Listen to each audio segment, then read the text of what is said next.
Microsoft Teams has become essential software for many businesses. It's helped us to stay connected and get things done while we've shifted to hybrid working. However, by default, Teams opens automatically when you start up your Windows 11 device.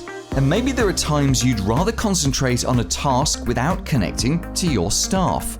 Here's how to get full control over when Teams opens. First, find the magnifying glass icon next to the Start icon on your taskbar. Type Settings.